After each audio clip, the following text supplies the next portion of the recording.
বাংলাদেশের মানে আমদানিকৃত পণ্যের উপর ট্যাক্স আরোপ করছে 37%।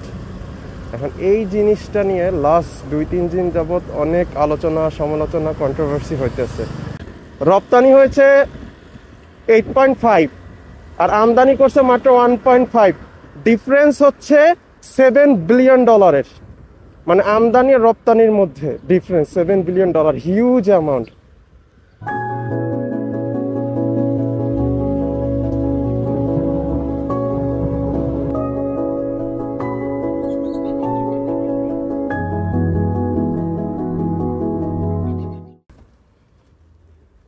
আসসালামু আলাইকুম, কেমন আছেন সবাই? Welcome back to my new video. আশা করি সবাই ভালো আছেন। কাজের জন্য যাচ্ছি। আজকে ওয়েদার ভালো না, কারণ রাতে বৃষ্টি পড়ছে। আজকেও বৃষ্টি আছে বিকালের দিকে, এখন একটু বৃষ্টি নাই। তো বাসা থেকে বের হয়েছি, মানে প্রিপারেশন নিয়ে রেইনকোট আদার্স যা কিছু আছে সব কিছু নিয়ে বের হয়েছি, যাতে বৃষ্টি পড়লে অ্যাটলিস্ট ওই সাপোর্টটা থাকে।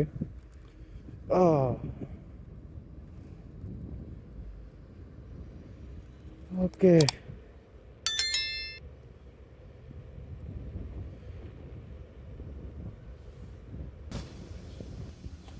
তো রিসেন্ট যে জিনিসটা নিয়ে খুবই লাস্ট 2 দিন যাবৎ অনেক আলোচনা সমালোচনা হচ্ছে, এটা নিয়ে এই জায়গা যারা আমরা বাঙালি কমিউনিটির মানুষ আছে তাদের মধ্যেও একটু দেখলাম দ্বিধাদ্বন্দ্ব আছে, মানে একটু টেনশনের মধ্যে আছে। সেটা হচ্ছে রিসেন্টলি আমেরিকান সরকার হচ্ছে গিয়ে অনেকগুলো দেশের উপরে আমদানিকৃত পণ্যের উপরে শুল্ক মানে ট্যাক্স আরোপ করছে। এর মধ্যে বাংলাদেশও আছে। অ্যান্ড বাংলাদেশের মানে আমদানিকৃত পণ্যের উপর ট্যাক্স আরোপ করছে 37%। এখন এই জিনিসটা নিয়ে লাস্ট 2-3 দিন যাবৎ অনেক আলোচনা সমালোচনা কন্ট্রোভার্সি হইতেছে। অ্যান্ড এটার পিছনেও রিজন আছে যে অ্যাকচুয়ালি কেন হচ্ছে গিয়ে এই সমালোচনাটা হইতেছে। কারণ জিনিসটা হুট করেই হয়েছে, আগে এরকম কোনো মানে আগাম কোনো কিছু জানানো হয় না, হঠাৎ করে এই জিনিসটা আর কি সার্কুলার দিল। এখন কন্ট্রোভার্সি হওয়ার পিছনেও কয়েকটা রিজন আছে। যেমন ফার্স্ট যেটা, যে এশিয়ান কান্ট্রির মধ্যে এগুলোর মধ্যে যেমন বাংলাদেশ, ইন্ডিয়া, পাকিস্তান, শ্রীলঙ্কা, এই এই দেশগুলো পড়ছে। এখন কন্ট্রোভার্সির মেইন পারপাস হচ্ছে কেন ফার্স্টে হচ্ছে গিয়ে শুল্কটা বাড়াইলো আমদানিকৃত পণ্যের উপরে, অ্যান্ড 37% বাংলাদেশের জন্য কেন, যেখানে ইন্ডিয়াতে 26% আর পাকিস্তানে হচ্ছে 29%। তো অনেকে অনেক রকমভাবে জিনিস বলতেছে, অনেকে স্বাভাবিক এই সব জিনিস সবাই তো মানে আমরা সবাই তো এক্সপার্ট নাই সব ব্যাপারে। তো অনেকে বলতেছে হয়তো বা ইন্ডিয়া পাকিস্তানের সাথে ভালো রিলেশনশিপ, এর জন্য কি পার্সেন্টেজ ওদের কম। বাংলাদেশের সাথে কি এখন বাংলাদেশের অবস্থা খারাপ, এই জন্য কি পার্সেন্টেজ বাড়াই দিল কিনা, এই সেই বিভিন্ন ধরনের কথাবার্তা হচ্ছে। 37% কেন করছে এটা পরে বলতেছি। অ্যাকচুয়ালি ট্যাক্সটা কেন সবার জন্য বাড়ানো হয়েছে আমদানিকৃত পণ্যের উপরে, এইটার পিছনে রিজনটা বলতেছি। বিগত বছরগুলোতে যেমন পাস্ট ইয়ার্সে যদি ক্যালকুলেশন ধরা হয়, বাংলাদেশ থেকে ইউএসএ রপ্তানি হয়েছে $8.5 বিলিয়ন ট্রানজাকশন হয়েছে, মানে পণ্য রপ্তানি হয়েছে, এত টাকা পণ্য রপ্তানি হয়েছে। কিন্তু ইউএসএ থেকে বাংলাদেশে রপ্তানি হয়েছে মাত্র, আমদানি হয়েছে মাত্র $1.5 বিলিয়ন। রপ্তানি হয়েছে 8.5 আর আমদানি করছে মাত্র 1.5। ডিফারেন্স হচ্ছে $7 বিলিয়ন। মানে আমদানি আর রপ্তানির মধ্যে difference $7 billion, huge amount, huge একটা অ্যামাউন্ট। তো হয়তোবা $1-2 বিলিয়ন হলে হয়তোবা জিনিসটা ওইভাবে ছিল না, কিন্তু যেখানে $7 বিলিয়ন, সে জায়গায় তো অনেক বড় একটা ডিফারেন্স। এটা শুধু বাংলাদেশের জন্য না, এটা কম বেশি সব কান্ট্রিতে এই ডিফারেন্সটা তারা লক্ষ্য করছে। অ্যান্ড সেকেন্ড যে জিনিসটা হচ্ছে যে এইটারা কিভাবে হচ্ছে গিয়ে মানে ওরা চাইতেছে যে এইটা কিভাবে সলভ করা যায়। এত টাকা ওরা হচ্ছে গিয়ে রপ্তানি করলো, আমাদের পণ্য আমদানি এত কম হয়েছে, এইটা কিভাবে হচ্ছে কি কমানো যায় অ্যামাউন্টটা। এর জন্য হচ্ছে গিয়ে বেসিক্যালি আমি যতটুকু বুঝছি এই কারণে হচ্ছে গিয়ে ওরা হচ্ছে গিয়ে এই ট্যাক্সটা আরোপ করছে। এখন আসি যে 37% কেন, এইটা নিয়ে অনেক কন্ট্রোভার্সি হয়েছে যে 37% বাংলাদেশের ক্ষেত্রে এত বেশি কেন। আচ্ছা, যদি সহজ করে বুঝাই যে মানে আমেরিকান গভর্নমেন্ট দেখতেছে ওকে তুমি আমার কাছ থেকে 10 টাকা নিতেছো, আমি কি তোমার কাছ থেকে 5 টাকা নিতে পারবো না? সহজভাবে ওরা এই সেম জিনিসটা করছে। মানে ওরা আগে দেখছে যে আগে আমাদের কাছ থেকে কত টাকা করে মানে ইউএস এর পণ্য আমদানি করতে মানে বাংলাদেশে কত পার্সেন্ট করে ট্যাক্স নেয় সেইটাকে দেখছে, বাংলাদেশ আদার কান্ট্রি কত পার্সেন্ট করে ট্যাক্স নেয় সেইটাকে দেখছে, এবং যে যে পরিমাণ ট্যাক্স নিচ্ছে, যত পার্সেন্ট করে ট্যাক্স নিচ্ছে তার অর্ধেক করে ইউএস আরোপ করছে। মানে সে এক্সাম্পল কেউ 10% করতেছে, ইউএস বলছে ঠিক আছে আমি তোমার কাছ থেকে 5% নেব। তো বাংলাদেশের ক্ষেত্রে আছে বাংলাদেশে ইউএস এর থেকে ট্যাক্স আরোপ করা হচ্ছে 74%, সো এটার অর্ধেক হচ্ছে 37%। এই হিসাব করে বাংলাদেশের কিন্তু 37% ট্যাক্স আসছে।